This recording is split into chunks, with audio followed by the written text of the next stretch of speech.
भगवान श्री कृष्ण के कलयुगी अवतार खाटू श्याम जी करोड़ों लोगों के दिल में बसे हुए हैं। श्याम बाबा की एक झलक पाने के लिए श्रद्धालु कई किलोमीटर दूर से पैदल चलकर आते हैं।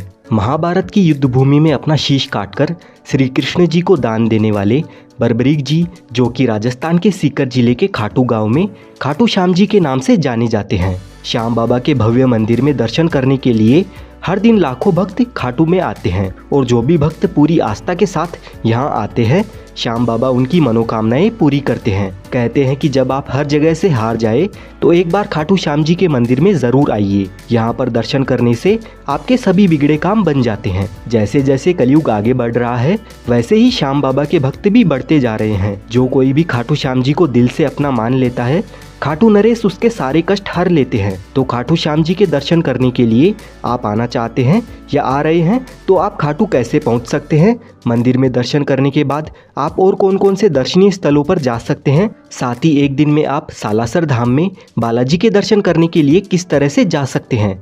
खाटू में रहने की और खाने पीने की क्या क्या सुविधा उपलब्ध है? आपका टोटल कितना खर्चा हो सकता है दर्शन और यात्रा में? आपको किन किन बातों का विशेष ध्यान रखना है? इस खाटू श्याम जी की यात्रा में आपको संपूर्ण जानकारी मिलने वाली है, तो वीडियो को बिना स्किप किए पूरा ज़रूर देखिए। चलिए हमारी यात्रा को शुरू करते हैं, लेकिन इससे पहले आप कमेंट में जय श्री श्याम ज़रूर लिखें। खाटू श्याम जी के मंदिर तक आने के लिए ट्रेन के माध्यम से सबसे पहले आपको रिंगस जंक्शन तक आना होगा। खाटू का सबसे नज़दीकी रेलवे स्टेशन रिंगस जंक्शन है, लेकिन अगर आपके यहाँ से रिंगस जंक्शन के लिए डायरेक्ट ट्रेन नहीं आती है तो आप जयपुर जंक्शन तक आ जाइए। जयपुर जंक्शन पर सभी प्रमुख शहरों से ट्रेन आती जाती रहती है और जयपुर से खाटू श्याम जी जाने के लिए बसेस के थ्रू भी बहुत ही अच्छी कनेक्टिविटी भी है। लेकिन अगर आप रिंगस आते हैं तो रिंगस से खाटू श्याम जी का मंदिर 16 किलोमीटर की दूरी पर स्थित है। रिंगस रेलवे स्टेशन के बाहर आपको खाटू जाने के लिए सवारी जीप मिल जाती है, जिसका किराया 50 रुपये रहता है। और अगर आप जयपुर जंक्शन से आते हैं तो आपको रेलवे स्टेशन से रिक्शा में या मेट्रो से 1 किलोमीटर की दूरी पर सिंधी कैंप बस स्टैंड तक आ जाना होगा। यहाँ से आपको खाटू जाने के लिए राजस्थान रोडवेज की बसेस और प्राइवेट बसेस मिल जाएगी। यहाँ पर आप देख सकते हैं कि यह खाटू श्याम जी का प्लेटफॉर्म है। ये प्लेटफॉर्म उन यात्रियों के लिए स्पेशल बना हुआ है जो खाटू श्याम जी के लिए जाते हैं। इस बस स्टैंड के अंदर और बस स्टैंड के बाहर प्राइवेट और गवर्नमेंट की बसेस हर आधे से 1 घंटे में खाटू के लिए रवाना होती है। जयपुर से खाटू श्याम जी 80 किलोमीटर की दूरी पर है। खाटू जाने के लिए राजस्थान रोडवेज की बस का किराया 100 रुपये तक होता है। इसमें बदलाव होते रहते हैं और प्राइवेट बस में नॉन एसी बस का किराया 100 रुपये और एसी बस का किराया 120 रुपये का होता है। लगभग 2 घंटे का सफ़र तय करने के बाद हम खाटू श्याम जी के बस स्टैंड पर पहुंच जाते हैं और इस बस स्टैंड से खाटू श्याम जी का मंदिर मात्र 1 किलोमीटर की दूरी पर स्थित है। बस स्टैंड से बाहर आते ही सबसे पहले आपको ये वाला प्रवेश द्वार नजर आता है। इस द्वार को तोरण द्वार के नाम से जाना जाता है। यहाँ पर श्याम बाबा के भक्त नाचते गाते खूब इंजॉय करते हुए फाल्गुन महीने के मेले के दौरान 11 के दिन सभी भक्त निशान लेकर रिंगस से खाटू श्याम जी तक 18 किलोमीटर पैदल यात्रा करते हैं और इस तोरण द्वार के पास आकर श्याम बाबा को स्मरण करते हुए उनके दर्शन करने के लिए आगे मंदिर में जाते हैं।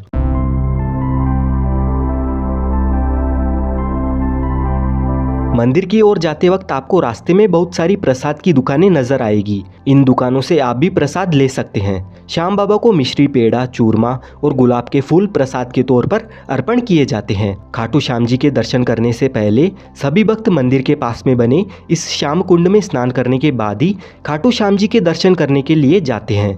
ये कुंड मंदिर के रास्ते में ही आता है। प्राचीन मान्यताओं के अनुसार इस श्याम कुंड में स्नान करने से चर्म रोग भी ठीक हो जाता है। और यहाँ की एक और विशेष बात है, इस जगह पर पुराने ज़माने में खेत हुआ करता था और यहाँ पर एक गाय आकर रोज अपने आप दूध दिया करती थी। जब लोगों को इस बात का पता चला तो यहाँ खुदाई की गई। तब 30 फीट नीचे महाभारत कालीन बर्बरीक जी का शीश प्राप्त हुआ। बाद में लोगों ने उस शीश को राजा रतन सिंह जी को सौंप दिया। उसके बाद कार्तिक माह की एकादशी को शीश मंदिर में सुशोभित किया गया, जिसे बाबा श्याम जी के जन्मदिन के रूप में मनाया जाता है। मूल मंदिर 1027 में रूप सिंह चौहान और उनकी पत्नी नर्मदा कंवर द्वारा बनवाया गया था। फाल्गुन माह के मेले के दौरान यहाँ पर करोड़ों की संख्या में श्रद्धालु आते हैं। इस दौरान आपको 30 से 35 किलोमीटर की लंबी रैली में पैदल गुजरकर मंदिर में प्रवेश मिलता है। इससे आप अंदाज़ा लगा सकते हैं कि बाबा श्याम के कितने भक्त मेले के समय आते हैं। यहाँ से कुछ दूर चलने के बाद हम मंदिर के बैरिकेड एरिया में पहुँच जाते हैं। अगर आप खाटू श्याम जी के दर्शन सबसे नज़दीक से और अच्छी तरह से करना चाहते हैं तो बैरिकेड में बनी हुई सबसे पहली वाली लाइन में आपको जाना होगा। अगर आपकी किस्मत अच्छी रही तो आपको बाबा के दर्शन नज़दीक से मिल जाएंगे। महाभारत काल में वनवास के दौरान जब पांडव अपनी जान बचाते हुए जंगलों में भटक रहे थे, तब महाबली भीम का सामना हिडिंबा से हुआ। हिडिंबा ने भीम के एक पुत्र घटोत्कच को जन्म दिया। घटोत्कच और उनकी पत्नी अहिलावती से बर्बरीक पुत्र हुआ। बर्बरीक बचपन से ही वीर योद्धा थे। उनको 3 अमोघ बाण चलाने का वरदान मिला हुआ था, जिससे वे तीनों लोकों में विजय प्राप्त कर सकते थे, क्योंकि बर्बरीक जी को भगवान भोलेनाथ जी से आशीर्वाद प्राप्त था। जब कौरवों और पांडवों के बीच में युद्ध होना था, तब बर्बरीक भी महाभारत के युद्ध में शामिल होना चाहते थे। यह इच्छा उन्होंने अपनी माँ मोरवी को बताई। माता मोरवी ने बर्बरीक की इच्छा स्वीकार करते हुए उनसे बदले में 2 वचन लिए। पहला, आप हारे का सहारा बनोगे। दूसरा, आपसे कोई दान मांगेगा तो आप मना नहीं करोगे। बर्बरीक दुनिया के सर्वश्रेष्ठ धनुर्धर थे। बर्बरीक के लिए 3 बाण ही काफी थे, जिसके बल पर वे कौरवों और पांडवों की पूरी सेना को समाप्त कर सकते थे। युद्ध के मैदान में भीम पौत्र बर्बरीक दोनों खेमों के मध्य बिंदु एक पीपल के वृक्ष के नीचे खड़े हो गए और यह घोषणा कर डाली कि उस पक्ष की तरफ से लड़ूंगा जो हार रहा होगा। बर्बरीक की इस घोषणा से कृष्ण चिंतित हो गए। भीम के पुत्र बर्बरीक के समक्ष जब अर्जुन तथा भगवान श्री कृष्ण उसकी वीरता का चमत्कार देखने के लिए उपस्थित हुए, तब बर्बरीक ने अपनी वीरता का छोटा सा नमूना मात्र ही दिखाया। कृष्ण ने कहा कि यह जो वृक्ष है, इसके सारे पत्तों को एक ही तीर से छेद दो तो मैं मान जाऊंगा। बर्बरीक ने आज्ञा लेकर तीर को वृक्ष की ओर छोड़ दिया। जब तीर एक एक करके सारे पत्तों को छेदता जा रहा था, उसी दौरान एक पत्ता टूटकर नीचे गिर पड़ा। कृष्ण ने उस पत्ते पर यह सोचकर पैर रखकर उसे छुपा लिया कि यह छेद होने से बच जाएगा, लेकिन सभी पत्तों को छेदता हुआ वह तीर कृष्ण के पैरों के पास आकर रुक गया। तब बर्बरीक ने कहा कि प्रभु, आपके पैर के नीचे एक पत्ता दबा है, कृपया पैर हटा लीजिए, क्योंकि मैंने तीर को सिर्फ पत्तों को छेदने की आज्ञा दे रखी है, आपके पैर को छेदने की नहीं। भगवान श्री कृष्ण यह जानते थे कि बर्बरीक हारने वाले का साथ देगा। यदि कौरव हारते हुए नजर आए तो फिर पांडवों के लिए संकट खड़ा हो जाएगा, और यदि जब पांडव बर्बरीक के सामने हारते नजर आए तो फिर वह पांडवों का साथ देगा। इस तरह वह दोनों ओर की सेना को एक ही तीर से खत्म कर देगा। तब भगवान श्री कृष्ण ब्राह्मण का भेष बनाकर सुबह बर्बरीक के शिविर के द्वार पर पहुंच गए और दान मांगने लगे। बर्बरीक ने कहा, मांगो ब्राह्मण, क्या चाहिए? ब्राह्मण रूपी कृष्ण ने कहा कि तुम दे न सकोगे, लेकिन बर्बरीक कृष्ण के जाल में फंस गए और कृष्ण ने उससे उसका शीश मांग लिया। फिर बर्बरीक ने हंसी खुशी अपना शीश दान दे दिया। बर्बरीक के इस बलिदान को देखकर दान के पश्चात श्री कृष्ण ने बर्बरीक को कलयुग में स्वयं के नाम से पूजित होने का वरदान दिया, और जो भी भक्त हार रहे हैं उनका आप सहारा बनोगे, ये वरदान दिया। इसीलिए खाटू श्याम जी को हारे का सहारा बाबा श्याम हमारा, यह भक्ति भाव से कहा जाता है। आज बर्बरीक को खाटू श्याम जी के नाम से पूजा जाता है। जहाँ कृष्ण ने उनका शीश रखा था, उस स्थान का नाम खाटू है। श्याम बाबा के दर्शन हमें बहुत ही बढ़िया सुंदर तरीके से बड़ी आसानी से हो जाते हैं। खाटू श्याम जी के दर्शन करने के बाद हम आ चुके हैं प्राचीन श्याम कुंड में। यह वही प्राचीन श्याम कुंड है जहाँ से खाटू श्याम जी का शीश प्राप्त हुआ था। पहले सभी भक्त इस प्राचीन श्याम कुंड में स्नान किया करते थे, लेकिन भक्तों की संख्या अधिक बढ़ने के कारण प्राचीन कुंड के पास में ही नया कुंड बनाया गया था, और प्राचीन कुंड से ही इस वाले नए कुंड में पानी निरंतर आता रहता है। इस प्राचीन कुंड के बारे में बहुत सारे भक्तों को मालूम नहीं है, तो यहाँ पर भी आप आकर